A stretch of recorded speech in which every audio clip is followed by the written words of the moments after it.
No Brasil, ter um plano de saúde é para pouco. Em números redondos, 50 milhões de brasileiros têm planos de saúde, sendo 41,6 milhões em planos coletivos e os outros 8,9 milhões em planos individuais. Como o Brasil tem 215 milhões de pessoas, isso significa dizer que apenas 4,14% da população tem acesso a um plano individual e 19,35% a planos coletivos, totalizando 23,50% dos brasileiros com algum plano de saúde. Vale destacar que esse número nunca passou de 25%. Em outras palavras, não há acessibilidade nem democratização da saúde privada no Brasil, assim como não há perspectiva de que isso mude também. Mesmo assim, ter um plano de saúde particular fica entre o segundo ou terceiro maior desejo do brasileiro. Mas por que o plano de saúde privado seria um grande sonho ou desejo do brasileiro? Será que esse sonho faz sentido? Ao longo da nossa conversa, nós vamos refletir sobre isso. Quero deixar claro que eu não estou aqui para defender nem acusar os planos de saúde. Estou apenas para falar sobre os fatos e trazer uma reflexão verdadeira sobre o cenário atual da saúde no nosso país.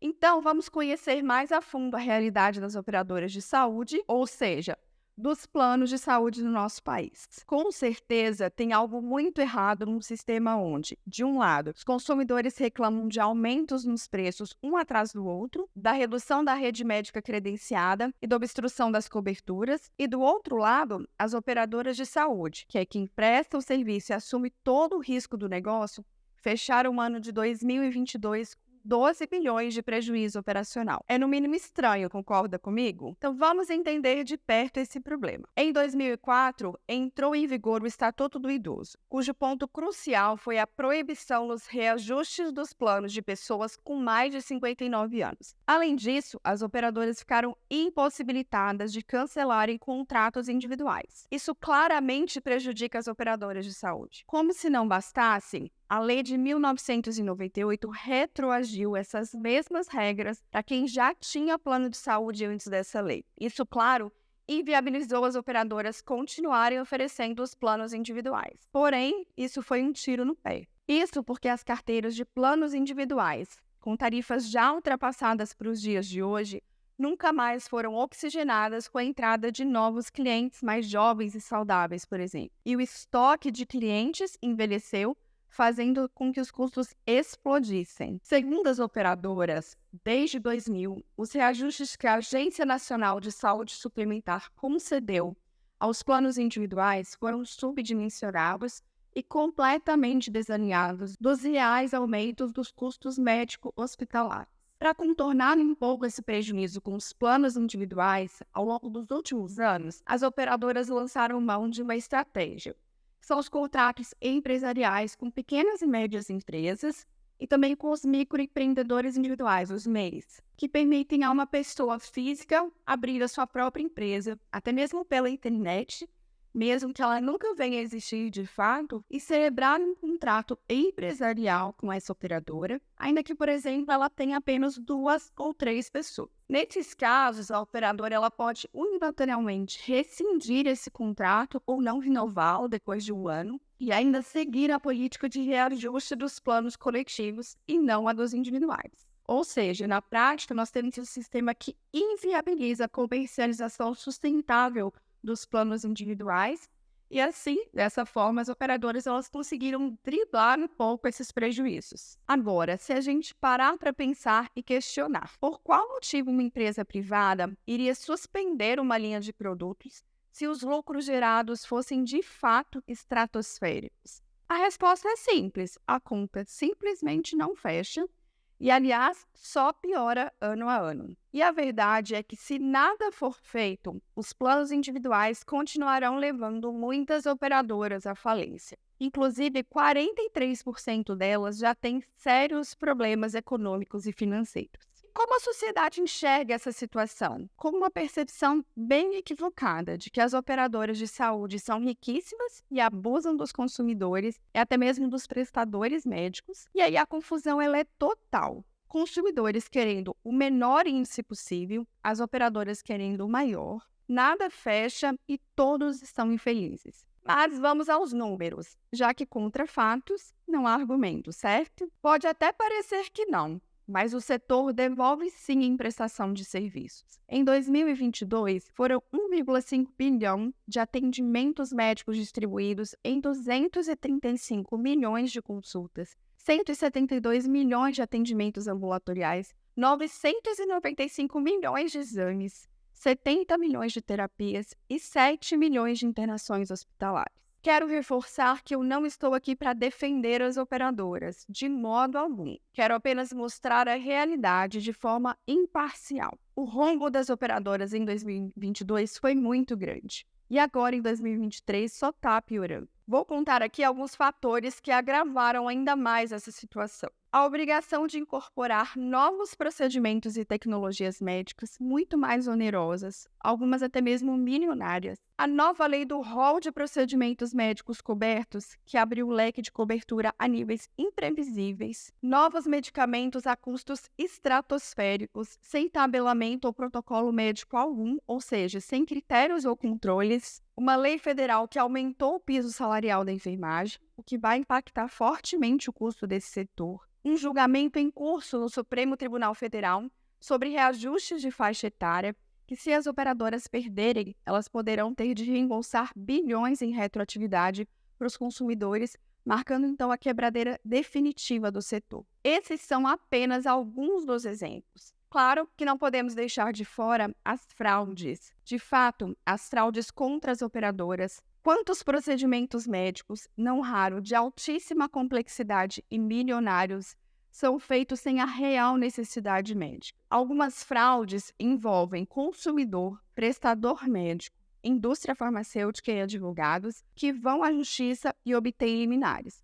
Mas, inevitavelmente, isso vai compor o cálculo dos próximos reajustes, ou seja, no final, é o consumidor que paga essa conta. Estima-se que as fraudes atinjam 35% de todos os procedimentos médicos realizados no país. Um indício disso é que os reembolsos pagos pelas operadoras explodiram de 6 bilhões em 2019 para 11 bilhões em 2022. Na verdade, essa questão de reembolso é um caso à parte. É claro que essa bolha iria estourar em algum momento e foi o que aconteceu no final de 2022. Vamos entender melhor esse ponto também. Quando você tem um convênio que te dá o benefício do reembolso, isso significa que você precisa desembolsar um valor, seja para consulta, tratamento, exames, e depois ser ressarcido de forma parcial ou total. Contudo, nos últimos anos, explodiu a quantidade de serviços particulares não credenciados que atendiam os clientes das operadoras sem eles desembolsarem nenhum valor e depois cobravam o reembolso do convênio, multiplicando por 3 a 7 vezes o valor base do serviço prestado. Em termos de comportamento do usuário, nós temos dois perfis principais aqui. Os que se preocupavam com essas contas super altas que o convênio teria que pagar e aqueles que só queriam ser atendidos em serviços particulares não credenciados pela modalidade de não pagar nada e depois o convênio ter que reembolsar. Claro que a conta precisa ser paga de alguma forma e por alguém, mas a conta não fechou e continua não fechando. A gente conhece o famoso jeitinho brasileiro, né? Então muitos vão encontrando brechas para tirar vantagem, acreditando de forma completamente equivocada que não é problema dele e que não é ele que vai pagar essa conta.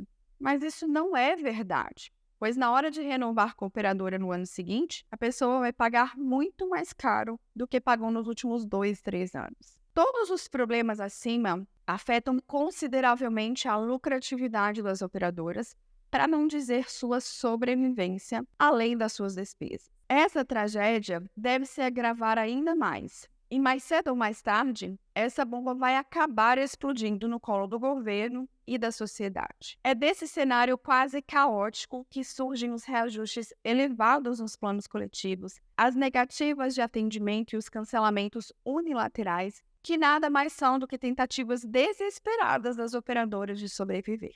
Mas os números mostram que nem essas práticas estão sendo eficazes, dificultando inclusive a manutenção dos consumidores que ainda conseguem, a duras penas, pagar um plano de saúde. E não é à toa que os downgrades de categoria de plano explodiram.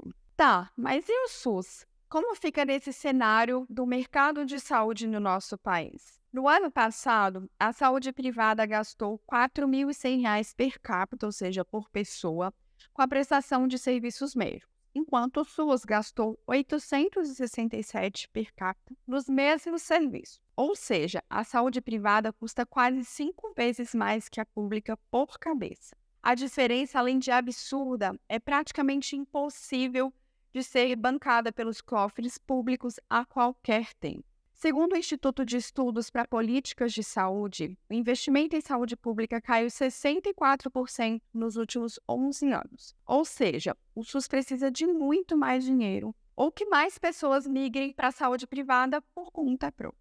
O setor de saúde, ele tem 4 pilares principais: os planos de saúde, os prestadores médicos, que inclui médicos, hospitais, laboratórios, o consumidor, seja pessoa física ou jurídica, e a indústria farmacêutica. Essa mesa de 4 pernas está ruindo e, em meio a todo esse caos, com certeza vai acabar sobrando para o SUS. Aqui nós já temos 2 pontos de reflexão bem interessantes. O primeiro é: por que temos ou queremos tanto ter um convênio? E o segundo é: por que usamos serviços particulares mesmo tendo convênio? Eu vou começar de trás para frente. Os usuários do convênio se deparam com demora exagerada para agendar uma consulta ou um exame e muitas vezes descobrem que alguns exames nem têm cobertura do convênio. A rede credenciada de profissionais muda com uma frequência muito grande e nem sempre você consegue manter o acompanhamento com o mesmo profissional que você iniciou. Além disso, muitas consultas na rede credenciada são extremamente rápidas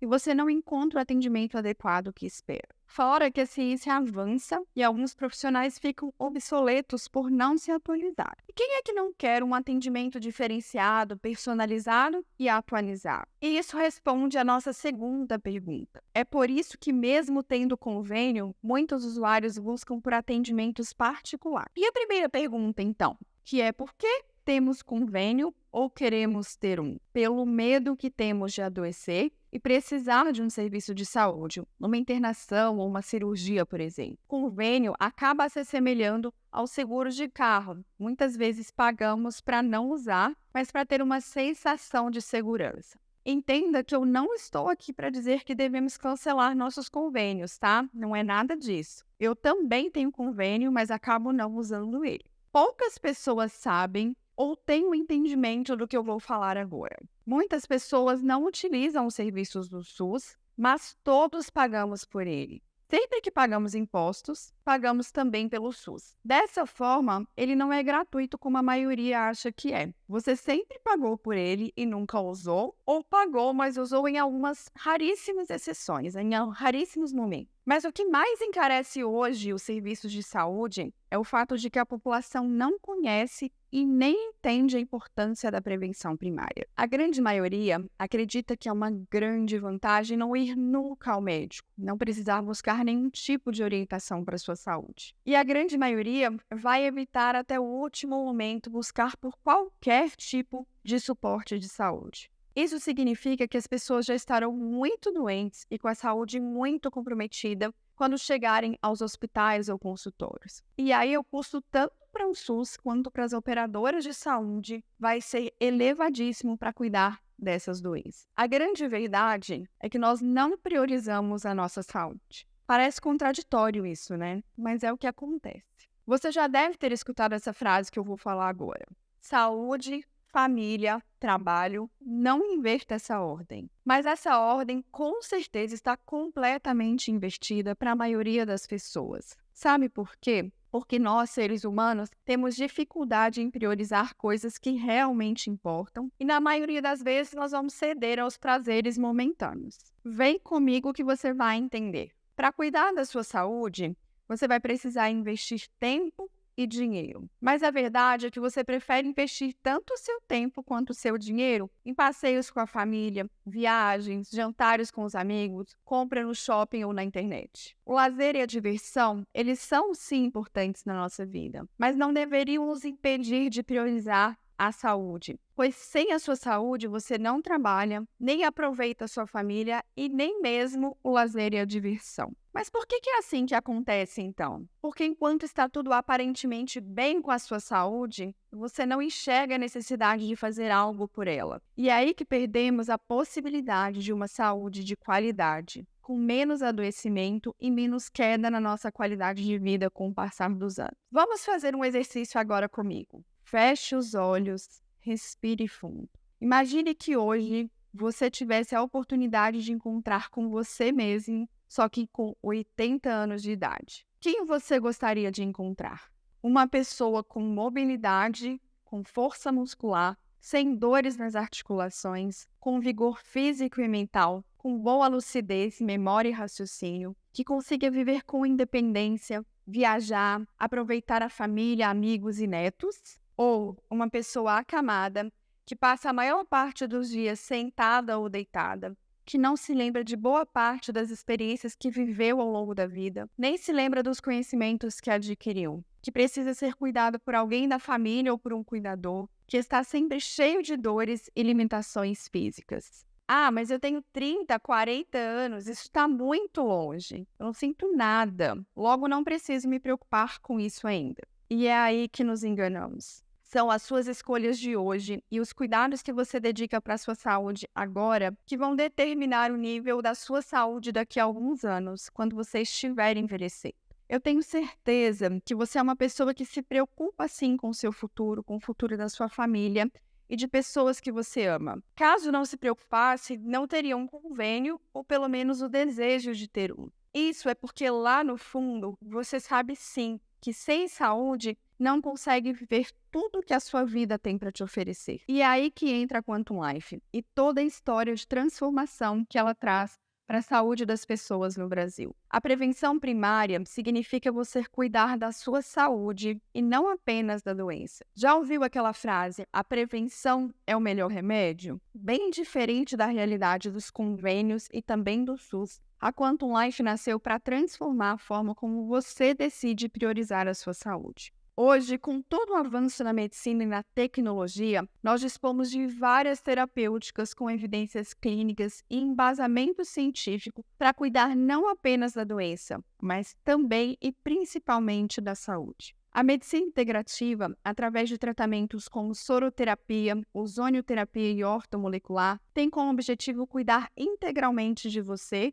e promover uma longevidade saudável. E aqui na Quantum Life, você tem acesso a tratamentos completos para sua saúde, bem-estar e prevenção. A decisão na hora de escolher como cuidar da sua saúde não precisa ser baseada no medo ou na insegurança. A Quantum Life é acessível para você que tem convênio e para você que não tem. Como a nossa missão é mudar a realidade do acesso à saúde no Brasil, eu não vou dizer aqui para você correr que temos vagas limitadas para você se tornar um paciente na Quantum Life. Mas preciso dizer que sim, você precisa correr para a Quantum Life se quiser melhorar a sua saúde de hoje e a do futuro também. Nós sabemos que o seu tempo é valioso, assim como a sua saúde. Então, se você tiver pelo menos um dia do seu mês para dedicar tempo para a sua saúde, você pode cuidar dela aqui na Quantum Life, tendo acesso ao melhor da medicina integrativa, soroterapia e ozonioterapia.